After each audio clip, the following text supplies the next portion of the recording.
one of the big challenges of trauma and depression is that the person suffering it often refuses to take adequate professional help.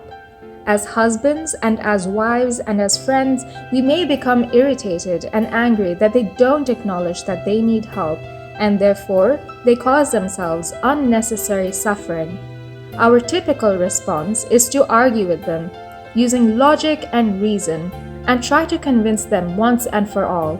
When it does not work, we just say that they are in denial, and we become even more frustrated. This is a situation most caregivers would face.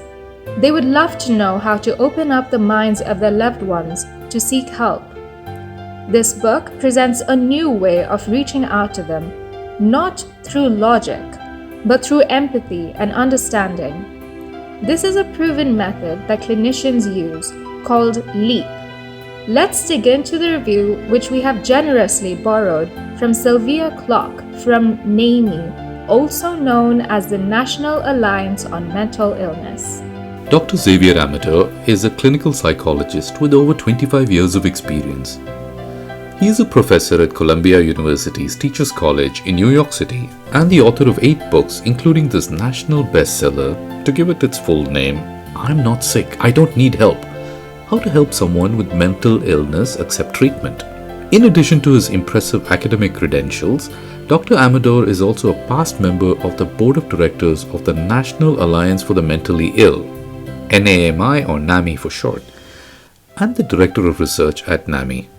As good a pedigree as you can get in treatment of mental illnesses. In this book's latest edition, Dr. Amador explains that of the 6 million Americans who suffer from severe mental illness, 50% believe they don't have a mental illness.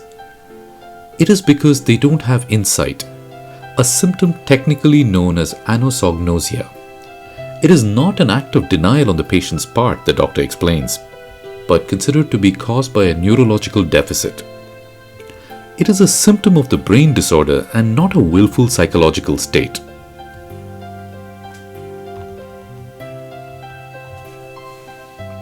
Lack of insight results in refusal of treatment, often medication non-compliance leading to delusions or hallucinations, lack of personal hygiene and isolation. And for many, drug or alcohol abuse follows. Though he's talking about schizophrenia and bipolar disorder, this is equally applicable to trauma, depression, and substance abuse. The question is, how do we reach our loved one, friend, spouse, or patient to get them to do what will be good for them? Dr. Amador offers us invaluable tools that will help us improve the lives of our loved ones and us. Dr. Amador's technique is simple. It's called LEAP, L-E-A-P, for listen, empathize, agree, and partner. Listening without commenting or disagreeing. Empathy, meaning showing genuine emotion even in the face of a person's delusions. Agreeing in a neutral way. Partnering with a person to achieve shared goals. Dr. Amador's technique is based on his own personal experience in an effort to better understand and improve communications with his brother, the late Henry Amador, who had schizophrenia.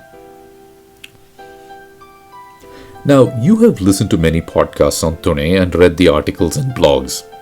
You may be struck by the similarity of what Dr. Amador says and what most other experts say. Let's summarize. First, let's not assume the sufferers are willingly in denial and causing unnecessary suffering for themselves. Second, often they can diagnose a problem in someone else but not in themselves. The technical term for this deficit is anognosia. We can work around this by LEAP. Listen, empathize, agree, and partner.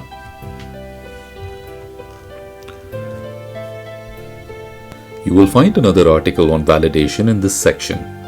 LEAP is validating what your loved one is feeling.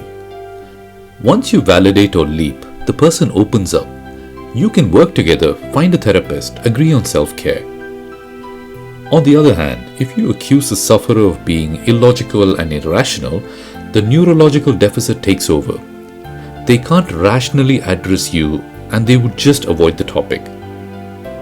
We hope to come back to you with more details on LEAP.